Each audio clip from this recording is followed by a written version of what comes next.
ലോകമാകമാനം പ്രകാശം പരത്തിയ പ്രഭാവത്തിന്റെ പര്യായമായ പുണ്യപ്രവാചകർ, ലോകത്തിന്റെ മുഴുവനും നേതാവാണ്. ആ ഹബീബ് സല്ലല്ലാഹു അലൈഹി വസല്ലം തങ്ങളുടെ വിശുദ്ധ വഴിയിലൂടെ മാനവികതയുടെ മനതലങ്ങളിൽ മോചനത്തിന്റെ മലർവാടി ഒരുക്കിയ മുഹമ്മദുർ റസൂലുള്ളാഹി സല്ലല്ലാഹു അലൈഹി വസല്ലം തങ്ങളാണ്. അതാ സുജൂദിൽ കിടന്നുകൊണ്ട് നിലവിളിക്കുന്നു, അസീസുൻ കഅസീസിൽ മിർജലി മിനൽ ബുകാ. നബി സല്ലല്ലാഹു അലൈഹി വസല്ലം തങ്ങൾ കരഞ്ഞിട്ട് വറവ് ചട്ടിയിൽ വെള്ളം അവിടുന്ന് തിളയ്ക്കുന്നത് പോലെ, അല്ലെങ്കിൽ വസ്തുക്കൾ ഇങ്ങനെ ഞെരിഞ്ഞ് പൊരിയുന്നത് പോലെ അല്ലാഹുവിന്റെ ഹബീബിന്റെ വിശുദ്ധമായ ഹൃദയം അല്ലാഹുവിന്റെ മുമ്പിൽ കിടന്നുകൊണ്ട് പിടയ്ക്കുകയാണ്. പക്ഷേ നമ്മളിവിടെ ആഹ്ലാദങ്ങളുടെ, ആർഭാടങ്ങളുടെ, ജഗപുകകളുടെ ലോകത്താണ് ജീവിക്കുന്നത്.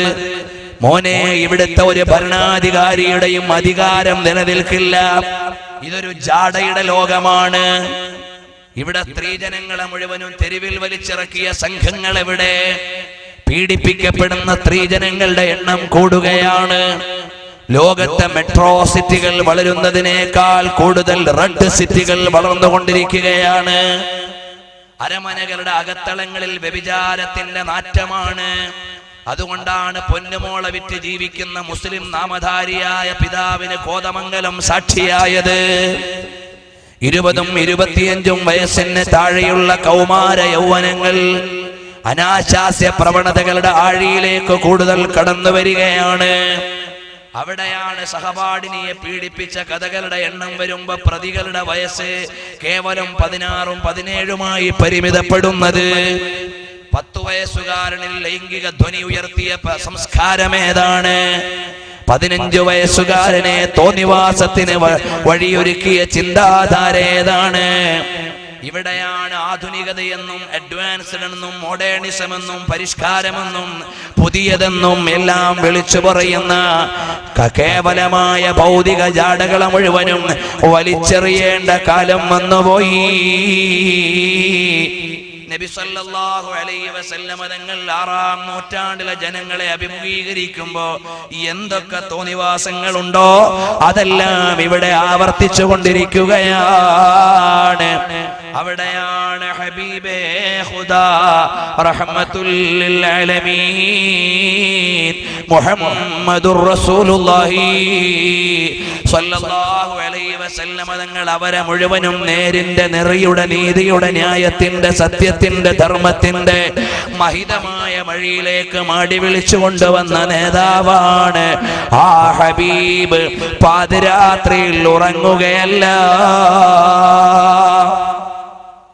ഞാൻ കണ്ടത് നിങ്ങളെ കണ്ടാൽ ലളഹിഖ്തും ഖലീലാ വലബകൈതും കസീറാ. നിങ്ങളെ യാഥാർത്ഥ്യം അറിഞ്ഞാൽ, അഥവാ ഇതിനപ്പുറമുള്ള ലോകത്തിന്റെ പ്രയാസങ്ങളും ശരിയായ ലോകത്തിന്റെ ഗതിയും നിങ്ങൾ അറിഞ്ഞാൽ ലളഹിഖ്തും ഖലീലാ, നിങ്ങളെ കുറച്ചേ നിങ്ങൾക്ക് ചിരിക്കാൻ കഴിയൂ. വലബകൈതും കസീറാ, നിങ്ങൾ കരഞ്ഞുകൊണ്ടേയിരിക്കുമായിരുന്നു എന്ന് റഹ്മത്തുൽ ലിൽ ആലമീൻ മുഹമ്മദുർ റസൂലുള്ളാഹി. ആ നബി സല്ലല്ലാഹു അലൈഹി വസല്ലം തങ്ങളിൽ നിന്ന് പാഠം ഉൾക്കൊണ്ടവർ അവരാണ് മഹാന്മാരായ സ്വഹാബികൾ. ആ സ്വഹാബികളുടെ ജീവിതമോ ബഹുമാനപ്പെട്ട 1-ാമത്തെ ഖലീഫയായ അബൂബക്കർ സിദ്ദീഖ് റളിയല്ലാഹു അൻഹു ആരാണ്? രാജ്യത്തിന്റെ ഭരണാധികാരിയാണ്, 1-ാമത്തെ ഖലീഫയാണ്. ലോക സാമ്രാജ്യങ്ങൾക്ക് നിയമപുസ്തകം എഴുതാൻ ലോ പഠിപ്പിച്ചു കൊടുത്ത നേതാവാണ്. ആ നേതാവായ സിദ്ദീഖുൽ അക്ബർ റളിയല്ലാഹു അൻഹു പക്ഷേ രാത്രിയായാൽ ഹിവാറുഹു മഅ റബ്ബിഹി, അല്ലാഹുവിന്റെ മുമ്പിൽ സംഭാഷണത്തിലാണ്. പക്ഷേ വസ്തുത അറിയുന്നവർ കരയുകയാണ്. ഇവിടെ വ്യഭിചാരം അധികരിക്കുന്നതിന്റെ പേരിൽ ഏതെങ്കിലും ഭരണാധികാരി കരഞ്ഞിട്ടുണ്ടോ? ഞാൻ ഭരിക്കുന്ന കേരളത്തിലെ, ഇന്ത്യയിലെ അല്ലെങ്കിൽ ലോകത്തെ ജനങ്ങളെല്ലാം മുക്കാക്കുടിയന്മാരായി പോയി, അല്ലെങ്കിൽ മുഴുക്കുടിയന്മാരായി പോയി. ഏതെങ്കിലും ഒരു പ്രസിഡന്റോ ഒരു പ്രധാനമന്ത്രിയോ ഒരു പ്രവിശ്യ ഗവർണറോ കരഞ്ഞിട്ടുണ്ടോ? കരഞ്ഞിട്ടില്ല. അപ്പോൾ ഈ ലോകത്തിന്റെ അഡ്മിനിസ്ട്രേഷൻ അങ്ങനെയാണ്. ഇവിടെ തോന്നിവാസങ്ങൾ അധികരിക്കുന്നതിന്റെ പേരിൽ കരയാൻ ആളുകളില്ല. ഇസ്ലാമിനെതിരെ ആരെങ്കിലും ശബ്ദിച്ചാൽ 100,000 ബുദ്ധിജീവികളുടെ പേന ഉയരും. അതേ സമയത്ത് ഇവിടെ തോന്നിവാസങ്ങൾ അധികരിക്കുന്നു. ബാല്യങ്ങൾ വൃത്തികെട്ട വൃത്തികളിലേക്ക് പോയിക്കൊണ്ടിരിക്കുമ്പോ കേരളത്തിലെ സാമൂഹിക ലോകത്തറിയപ്പെടുന്ന ബുദ്ധിജീവികൾ എവിടെ പോയി? അവാർഡ് നേടിയ, നൊബേൽ സമ്മാനങ്ങൾ നേടിയ, അതുപോലെ പത്മശ്രീകൾ നേടിയ ഒരുപാട് ആളുകളുണ്ട്. അവരെല്ലാം അവാർഡ് നേടി സാഹിത്യകാരന്മാരായി അടുക്കളയിൽ അടയിരിക്കുകയല്ലാതെ സാംസ്കാരിക കേരളത്തിന് വേണ്ടി പേനയെടുക്കാൻ ബുദ്ധിജീവികൾ മരിച്ചുപോയോ? അതേ സമയത്ത് ഇസ്ലാമിനെതിരെ എന്തെങ്കിലും ഒന്നുണ്ടായാൽ അപ്പോഴിറങ്ങും ഇവിടുത്തെ കുറെ ബുദ്ധിജീവികൾ. ഈ ബുദ്ധിജീവികളെ കൊണ്ട് ഈ സമുദായത്തിന് എന്താ കാര്യം? പണ്ട് സക്കറിയ ചോദിച്ചു, ബുദ്ധിജീവികളെ കൊണ്ട് എന്ത് കാര്യം? ഇപ്പൊ കൂടുതൽ ബോധ്യപ്പെട്ടുകൊണ്ടിരിക്കുകയാണ്. കാരണം സമൂഹം വേദന അനുഭവിക്കുന്ന വിഷയങ്ങളിൽ പരിഹാരം എഴുതാൻ ആളുകളില്ല. ഏതെങ്കിലും ചില സാഹിത്യകൃതികളെ കുറിച്ച് നിരൂപണം എഴുതാൻ ആളുകളുണ്ട്. അതുപോലെ തന്നെ ഇസ്ലാമിനെതിരെ ആരെങ്കിലും ഒന്ന് ശബ്ദിച്ചാൽ, അല്ലെങ്കിൽ ഏതെങ്കിലും ഒരാൾ ഇസ്ലാമിനെതിരെ പ്രസ്താവന ഇറക്കിയാൽ അവരെ സപ്പോർട്ട് ചെയ്യാൻ ആളുണ്ടാവും. കഴിഞ്ഞ ആഴ്ചയിൽ ടൈംസ് ഓഫ് ഇന്ത്യ 2-3 ആഴ്ച മുമ്പ് ബാംഗ്ലൂരിൽ ചെന്നപ്പോൾ times of India Sunday times കയ്യിൽ കിട്ടിയപ്പോൾ ഇന്ത്യയിലെ ഒരു പെണ്ണ് ഇസ്ലാമിന് എതിരെ വന്നിട്ട് ഇന്ത്യയിൽ കഴിഞ്ഞുകൂട്ടി. ബംഗ്ലാദേശുകാരിയായ ഒരു പെണ്ണ് ഇസ്ലാമിനെതിരെ എഴുതിയിട്ട് ഇന്ത്യയിൽ അധിവാസം കിട്ടിയ ഒരു പെണ്ണുണ്ട്. ഡൽഹിയിലാ താമസിക്കുന്നത്. ഈ രാജ്യത്തെ മൗലികമായ മതാവകാശങ്ങൾക്കെതിരെ ശബ്ദിച്ചു. പക്ഷേ അത് ഇസ്ലാമിനെതിരെ ആയതിന്റെ പേരിൽ അവർക്ക് ഒരുപാട് സപ്പോർട്ട് കിട്ടി. നോക്കുമ്പോഴോ 3 രാഷ്ട്രങ്ങളിൽ വിസിറ്റിംഗ് ലെക്ചററായി അവരെ സ്വീകരിച്ചിട്ടുണ്ടെന്ന് മാത്രമല്ല VIP സിറ്റിസൺഷിപ്പ് കൊടുത്തിട്ടുണ്ട്.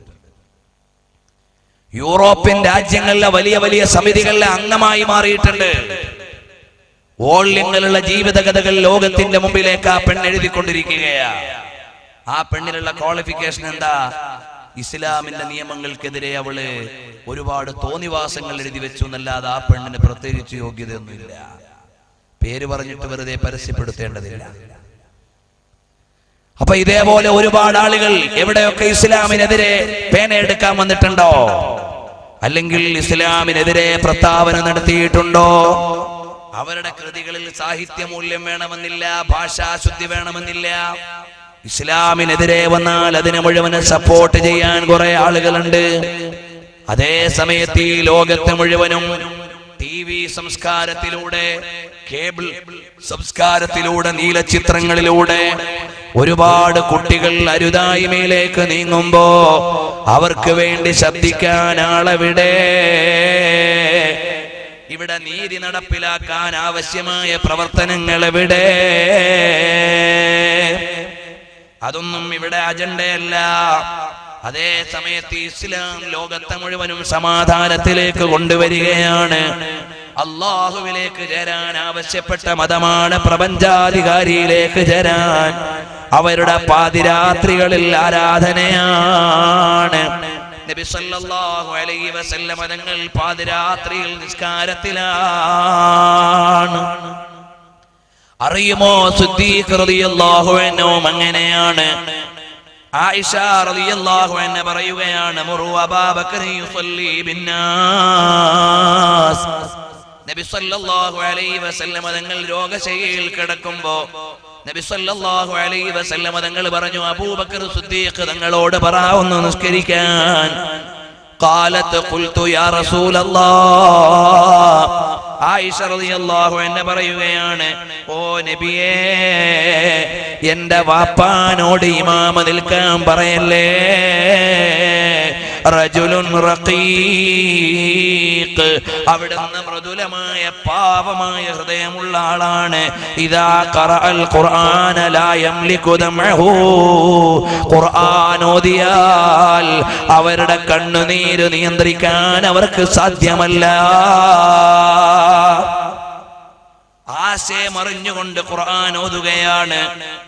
അള്ളാഹുവിന്റെ സ്വർഗം പറയുമ്പോ ആശ കൊണ്ട് കരഞ്ഞു പോവുകയാണ്.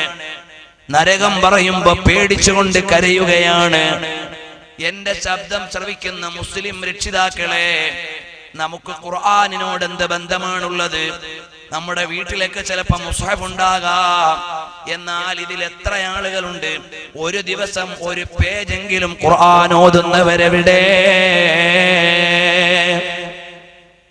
പത്രം വായിക്കാൻ നമുക്ക് നേരമുണ്ട്, കമന്റ് അടിക്കാൻ നമുക്ക് സമയമുണ്ട്, അന്യരുടെ ന്യൂനതകൾ അന്വേഷിക്കാൻ നേരമുണ്ട്, നാട്ടുകാരുടെ വർത്തമാനങ്ങൾ അറിയാൻ നേരമുണ്ട്.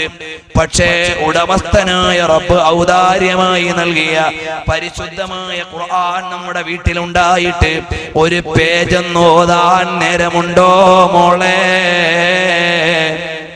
അള്ളാഹുവിന്റെ വിശുദ്ധമായ കലാമെന്ന് പാരായണം ചെയ്യാൻ നേരമില്ല. പിന്നെ എന്താണ് നമുക്ക് ഖുർആനിനോടുള്ള ബന്ധം? ശഹ്റു റമളാനല്ലദീ ഉൻസില ഫീഹിൽ ഖുർആൻ. റമളാനിന്റെ ബഹുമാനം എന്താണ്? ഖുർആൻ അവതരിപ്പിച്ച മാസമാണ്.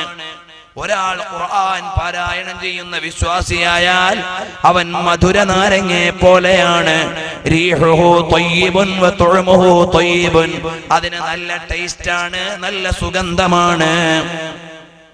നബി സല്ലല്ലാഹു അലൈഹി വസല്ലം തങ്ങൾ പറയുകയാണ്, മസലുൽ മുഅ്മിനില്ലദീ ലാ യഖറഉൽ ഖുർആന, ഖുർആൻ ഓതാത്ത മുഅ്മിനിന്റെ ഉദാഹരണം കത്തംരി, കാരക്കയെ പോലെയാണ്.